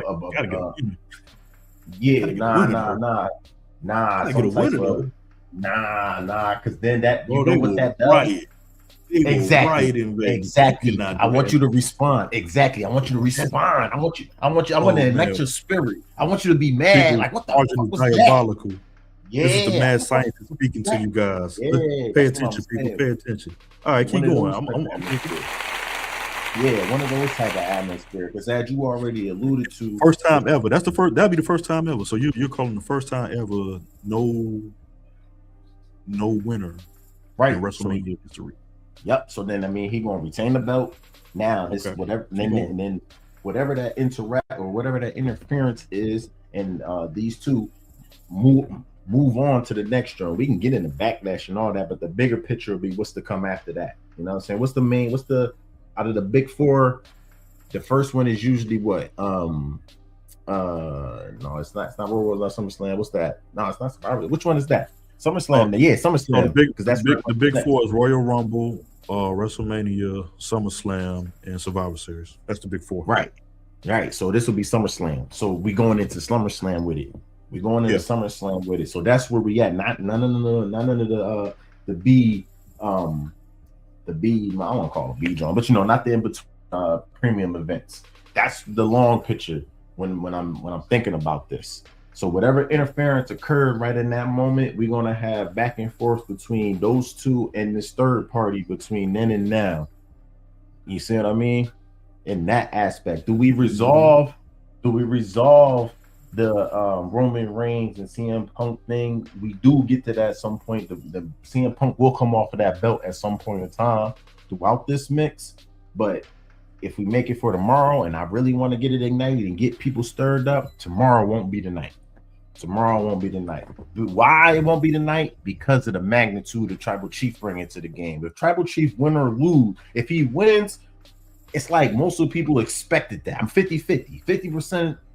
If I'm sitting in the writer room and how I see the audience perceives Roman Reigns, he's that one. He's the chief. Everybody gonna throw the one up. If he wins, it's kind of almost expected. If he loses, that's also kind of almost expected. Like, what do we do with that? You know what I'm saying? And I'm sorry I'm taking the energy away from the champ, but in this instance, it really ain't about the champ no more when the Tribal Chief's involved. You see what I'm saying? Don't matter who had the belt at that time. So if I really want to shake the people up, that's how I will line it up. You know what I'm saying? Because it's limited, and because of my limited info, because I ain't been in the mix, I can't have a specific interference, individual group or individuals, but I do want something to take place in that manner. And then we go on with that oh shit, what the fuck moment. You know what I mean? And Cody Owl busted like shit in real life. What the fuck? What the fuck? It's for all them fakers out there that be trying to like talk about like, oh, it ain't real. Look at Cody's left eye at the conclusion of the match. This was a brutal championship match. Trying to open it, like it flickered and everything. You know what I'm saying? And real. You know what I mean? Yeah. And that's how it go down sometimes. That's the second one. Ain't it? Who else we seen earlier who had their shit busted? It was all gonna be swole. That was Liv, man. That was Liv Morgan that had the forehead joint. Yep. Stephanie did that to her. Her and Roxanne Perez bonehead. Roxanne got one too. Words, you know what I mean? Like, she knotted them up. Like it was, but you know what? It was like a normal like backstage thing that they always do. It just was one of them like, yo, they just knocked like at the wrong place at the wrong time, and they got that. But yeah, man, I don't want to hear nobody talking that fake shit because that nigga eye got an eye. Right now. Yeah, that wasn't scripted. It just happened. And I don't think that's I don't think that's how you activate the third eye. You know what I'm saying? But like, hey, each his own, man. Randy wasn't fucking around. So do you think Randy gonna want to run this back? You think Randy gonna want to run this back because of that interference? Yeah, it was clear as day. You know what I'm saying? That's why he punted him, because that's what they doing right now. They selling the punt. Like, yo, he kicked Cody in the, he punted him. That's why his eye all goofy. So what I expect, and I won't be surprised. I will be surprised if it go any other way. He obviously needs to go home and sit down and nurse that shit. So I think Cody gonna take a week or two off and let that go down. And over those next 2 weeks, Randy gonna be in the ring talking mad shit. See what I did to your champ? That's why I'm supposed to be champion. You know what I'm saying? Like it was Pat's fault. You know what I'm saying? It's already cooked in for Randy to run it back. Now, so what I will now if WWE want my money, they'll give Randy the belt and at the next one, and him and Cody can play hot potato with the belt. I want to see Randy get 15 and 16 this year. That's what I want. I want to play hot potato between them two. Yep. And you know what? It's been a while since he's been around for a whole, this has been his whole season, WrestleMania in a while. Prior to this, we getting for a month or two, maybe like a 6 months max.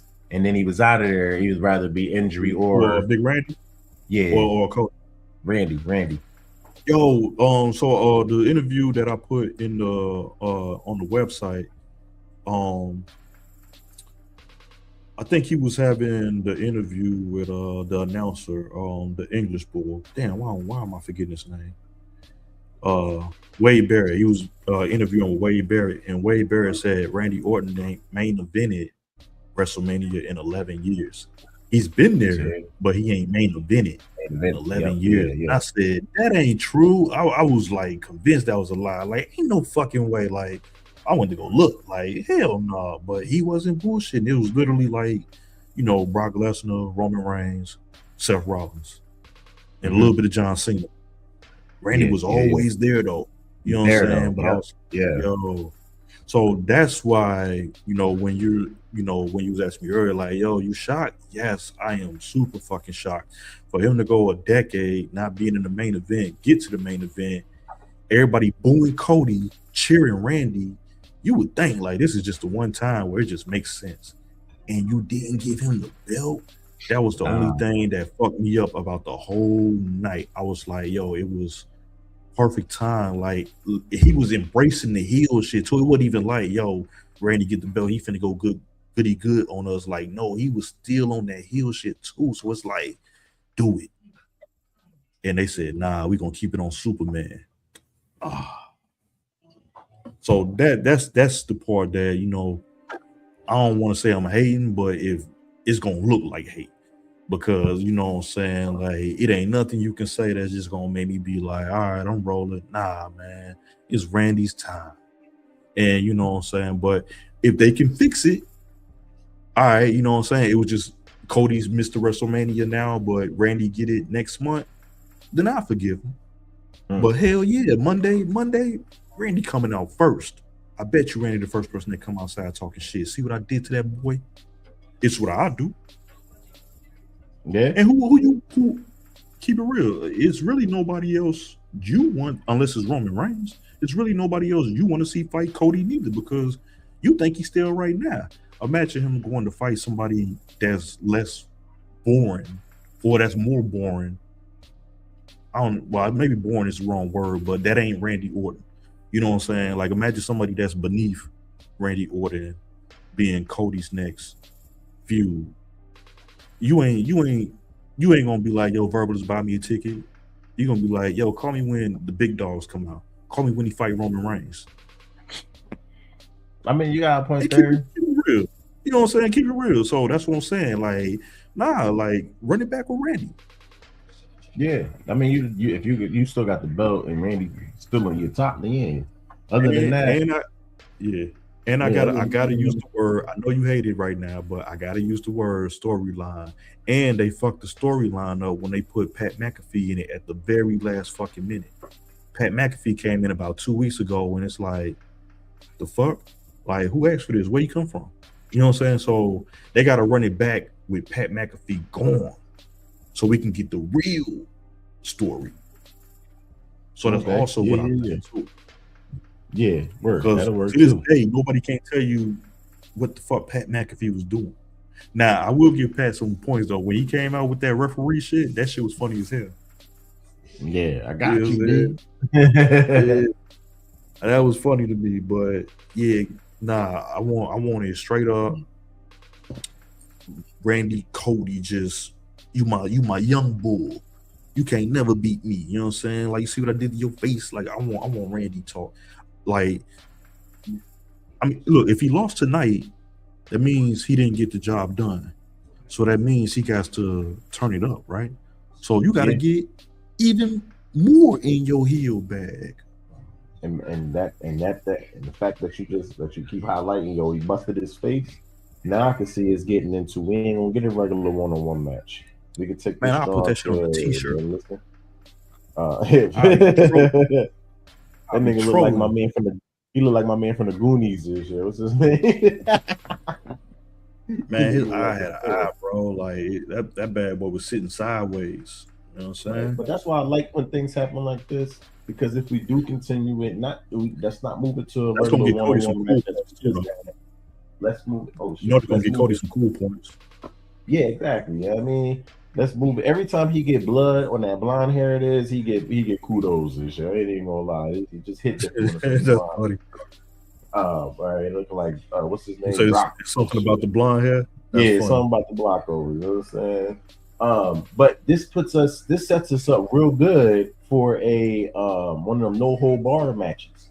I mean, or cage match or something that you bring now you cooking. Now you cooking. Now that brother cooking with fish grease. Yeah, so this lines is up from one of them joints too. So yeah, we definitely keep it rolling now. Now we that's us saying that.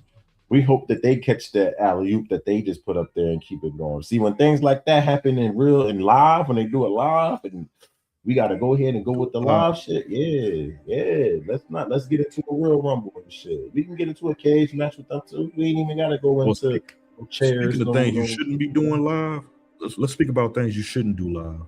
Like, we like going live, but sometimes, me and Marjorie, we know when to shut it down for the night. Obviously, some of these gentlemen didn't get the memo.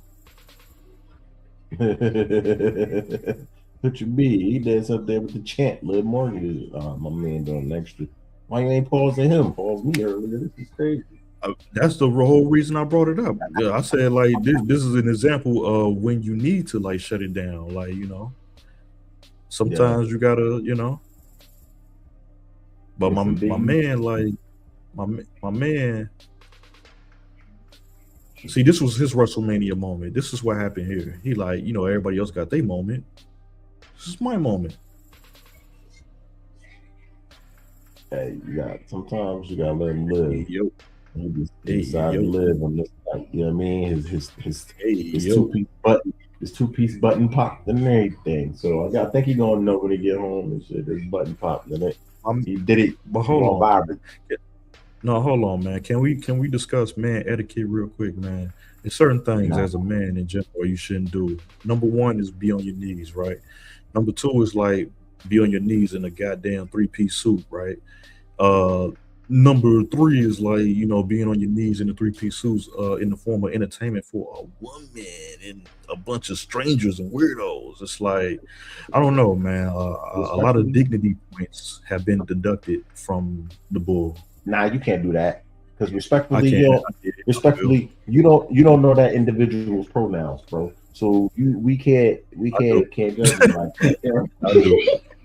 Even if the pronouns was the game we was playing, like it's a time and place, brother. You know what I'm saying? It's a time and place, my brother. You know what I'm saying? Like, all of that. Look, you see how I call it.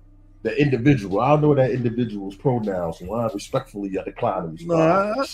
I do though. That's why like Phyllis was hurt, if I gotta say as much, man. Because you right, caught you off guard. Caught you off guard. Yeah, that's not okay. Like you fell for that, bro. You know they finna meme you up, right? That's what I'm looking at. Hey, bro, you gonna wake up tomorrow like, damn, they done meme me up. Like everybody gotta go viral, bro. Look, viral's viral. All publicity is good publicity, is what they say. See, that's when you gotta tap in with your boys, the Verbalists and VQ Margin on the Verbal Underground, because we would have told you, like, hey, bro, that ain't the look. That ain't the move, bro. You better put one leg up or something. Hey. Well, shout out to them, man. You know what I'm saying? Like, he got his WrestleMania moment. I'm pretty sure Liv got her rocks off to it. So, hey, it is what it is. But it sounds like we in agreement, man. We both rolling with Roman Reigns to conquer CM Punk for the World Heavyweight Championship. That correct? Yeah, straight like that. All right, well, shit, ain't no too much point in keeping this going. We'll be back tomorrow as well. Maybe not a prediction show, but I will be doing the due diligence of adding some updates to our article on the website. And if you don't know what I'm talking about, I am inviting the listening audience to visit www.verbal-marketing.com. You head over to the right side, hit that verbalism tab, and you will find all of the editorial content, including the latest article, WrestleMania 42, Legacy, Leverage, and the Money Machine in Las Vegas. The full article is there. We also dedicated our earlier episode in the day to it. So be sure to go check out our earlier episode, and we'll be updating everything as far as links and, fun spots and after the event updates. We'll be adding all that within the article. The article link is also in the description of this episode. So yeah, man, WrestleMania 42 is back. We out in Las Vegas, Allegiant Stadium to be specific. And I'm definitely gonna be talking about the numbers when I get on tomorrow, because we talking the Money Machine, and it sounds like some money was left on the table, being about 20K short in attendance. But I'm not gonna put that necessarily all on WWE just yet. I'm gonna look at Las Vegas as a destination first and see what the vibe is out there, and see because in retrospect, let's keep it real, WWE brought in a lot of cash that wouldn't have been there if it wasn't there. So let's put some respect on WWE name as well. No matter, I can poke fun at their attendance rate, but they still stimulated the economy. And if you know anything about me and my brother, you know what I'm saying, we are also the pioneers over everything subject to change, and we are all about, technical analysis and economic development and everything financial, growth wise. So with that being said, man, I'm going to hit the people with a recap of the trailer, and then me and VQ Margin, we're going to give y'all the deuces. But check out the trailer for our latest episode titled Legacy, Leverage, and the Money Machine in Las Vegas. Let's get it. This weekend, WrestleMania 42 is headed back to Las Vegas, but this story is bigger than who leaves with a championship. What WWE and TKO are really selling is spectacle at scale. They are selling legacy, celebrity, internet culture, premium pricing, and a full citywide experience all at once.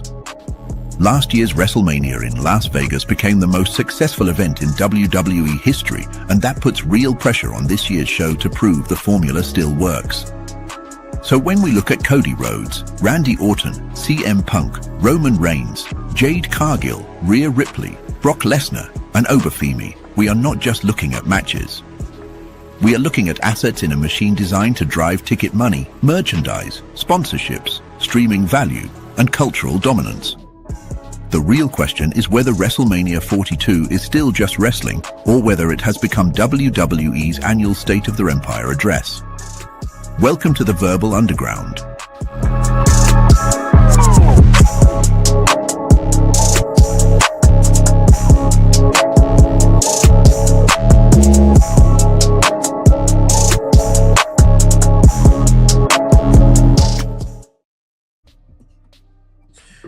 down we got the best trailers and intros in the game. But with that being said, yo, Margin, man, night one, it was a ball, man. Like any last words or thoughts or takeaways for the people, WrestleMania night one? What you got?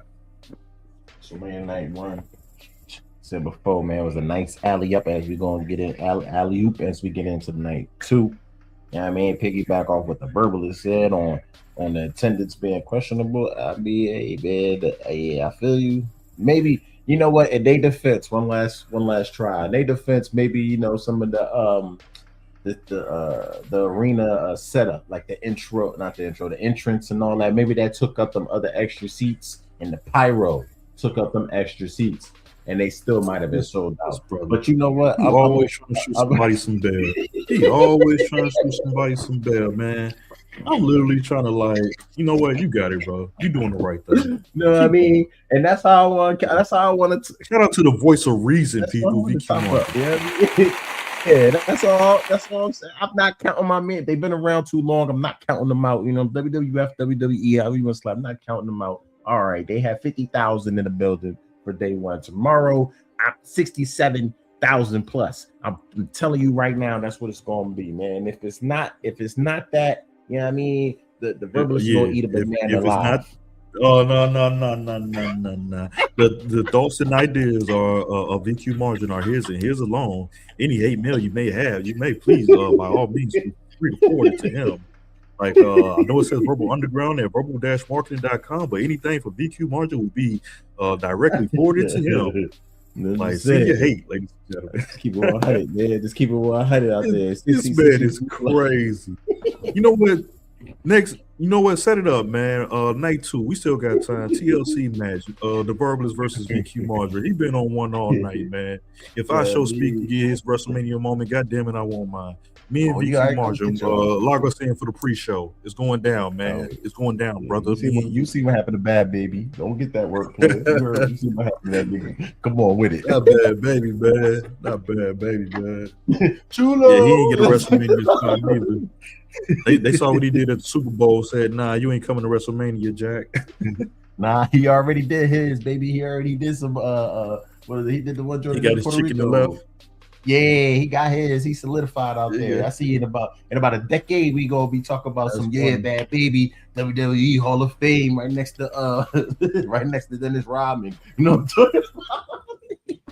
Nah, that's hella funny, man. That's hella funny.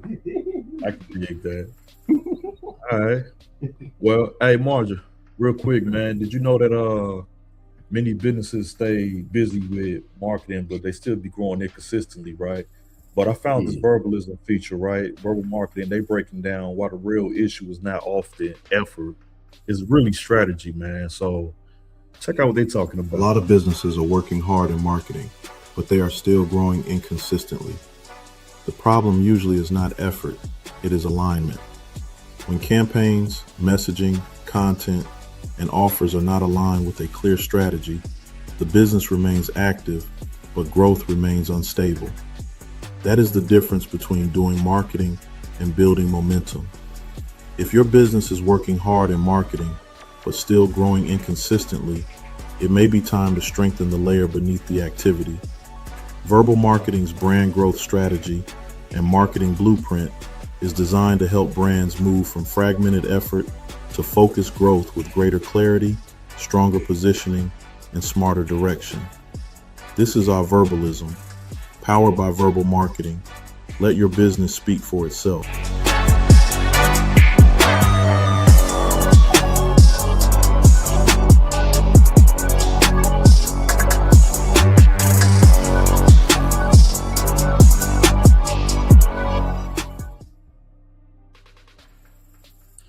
All right, you jive turkeys.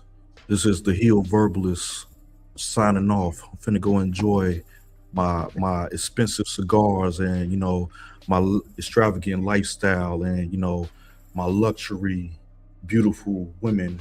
You know, you peasants are crumbs. You know what I'm saying? Like, I don't feel the need to grace y'all with my presence no more. You know, the heel verbalist is now in full effect all 2026. I'm done with you jive turkeys. I'll leave you guys to VQ Margin. I'm out.